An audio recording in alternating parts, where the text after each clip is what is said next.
Good morning, y'all. It is October 21st, Monday morning, and it is a chilly, slightly overcast day today, as you can see. Last night, it got cold. It was that wet cold that gets into your bones, and I kind of kept waking up all night because of it. I finally just slept with my sleeping bag over my head, and then I slept pretty good. Matter of fact, I didn't wake up till 7 o'clock this morning, and because it was so dark up there in that loft. But once I covered up, I slept really good. So that's nice. And I'm totally grateful for the shelter, the dryness. Yeah, so today I am hiking this ridge for a while. And then about 10 miles, I'm going to drop into Duncannon.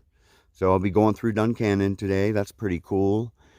And what else? Oh, so there were like 5 other people camped at that shelter that I didn't even know about. No one stayed in the shelter. Well, I guess 2 of them were camped before the shelter. But they're all Sobos. So I'm in this little Sobo bubble. So, which I'm not a big fan of. I don't like being in little bubbles because I hate leapfrogging people all the time. And that's what in 2016 doing the northbound, I don't know why it got to me. Just you'd see people for a while, like every day, and then you wouldn't see them again. Then you would catch up to them. It was just weird. The leapfrogging thing kind of always bothered me. I never liked it. So that's a good thing I do like about the Sobo. You don't do it as much. And plus later today, I'm going to get off trail and because I have to resupply. And plus tomorrow it's supposed to rain all day. The temperature's supposed to drop, so it's a perfect day to take a zero. Because, man, I just don't want to hike in that again. Like, I didn't even want to put on all my wet clothes. It was way too cold this morning to put on my wet clothes. So I just put on my wet shorts and put my rain pants over them, and they dried them pretty quick. So, yeah, I'm actually hiking in my cotton shirt. I'm not sure if I mentioned that yet. But anyways, yeah, so if I take a day off, maybe that bubble will get ahead of me. So that will be good. I really do like the idea of the thing about just waking up out here by yourself and staying at the camp spots by yourself and all that stuff. I don't know. There's something really cool about it. Like something more like adventurous about it or something. I like that. I thought by now I'd just be craving company, and I don't really. So I don't know. I'm not sure what that means. Maybe I'm just getting used to it, which is a good thing. But anyways, I am babbling. So I'm going to keep on hiking southbound, and I will get back with y'all. All right.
Hey y'all.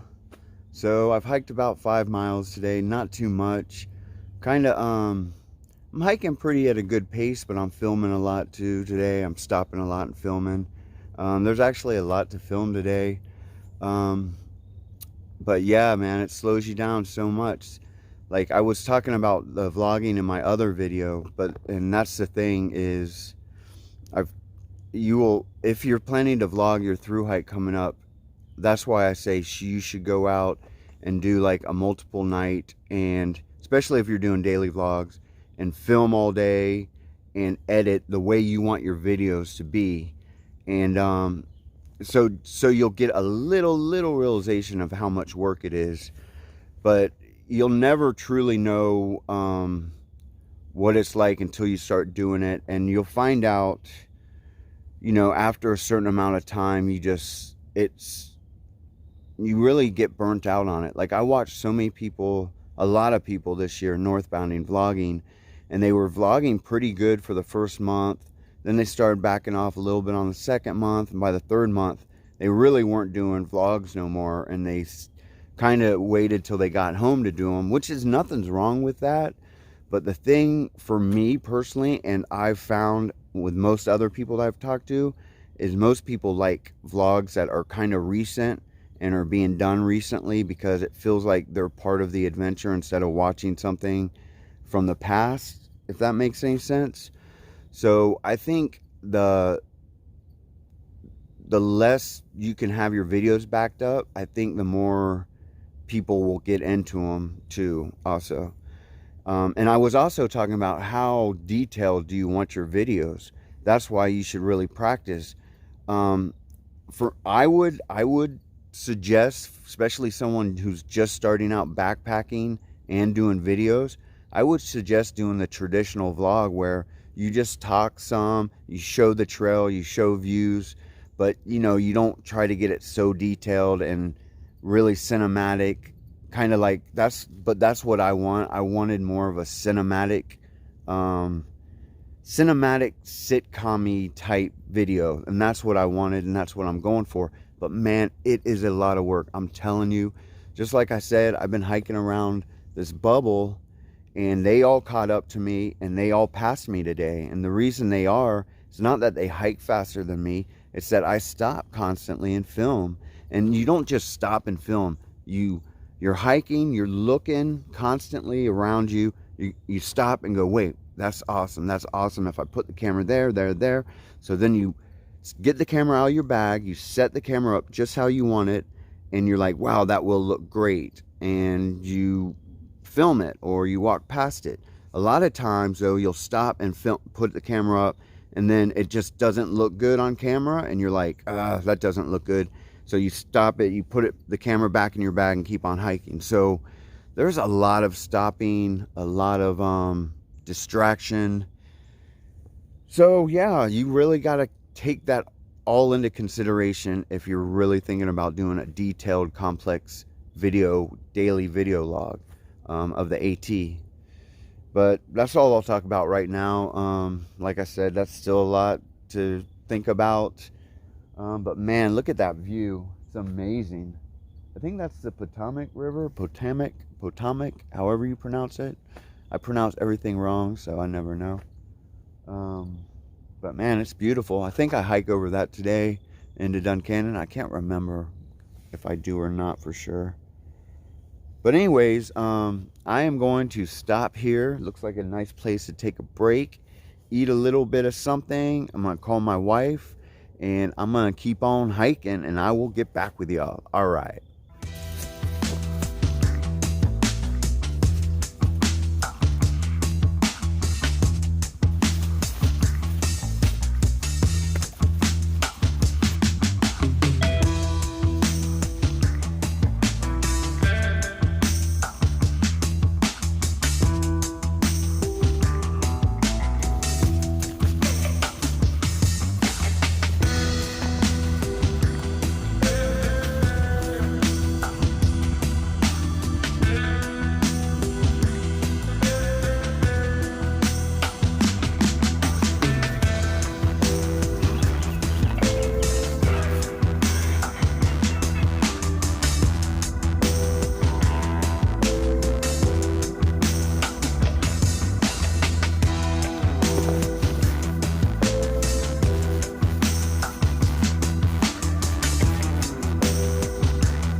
y'all. So I'm crossing the Susquehanna River.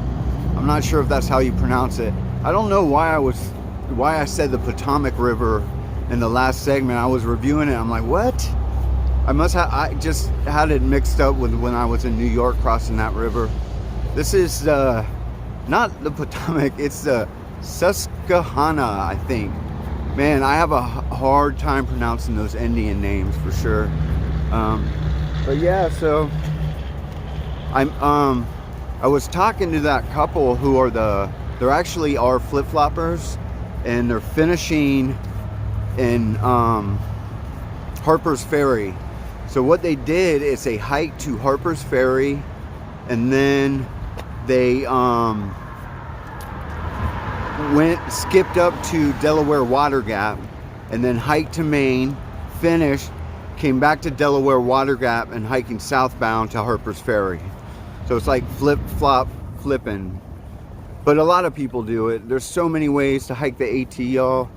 It's just so many ways to through hike it, I meant. But yeah, this is a pretty area except for the highway for sure.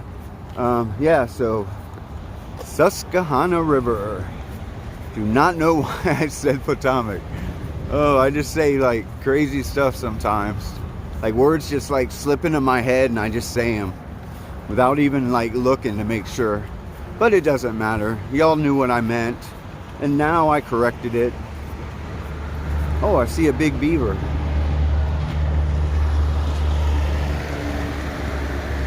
Man, it's huge beaver. Alright, well, I'm going to keep on hiking southbound. And pretty soon I'll be in Duncannon, and I will get back with y'all. Alright.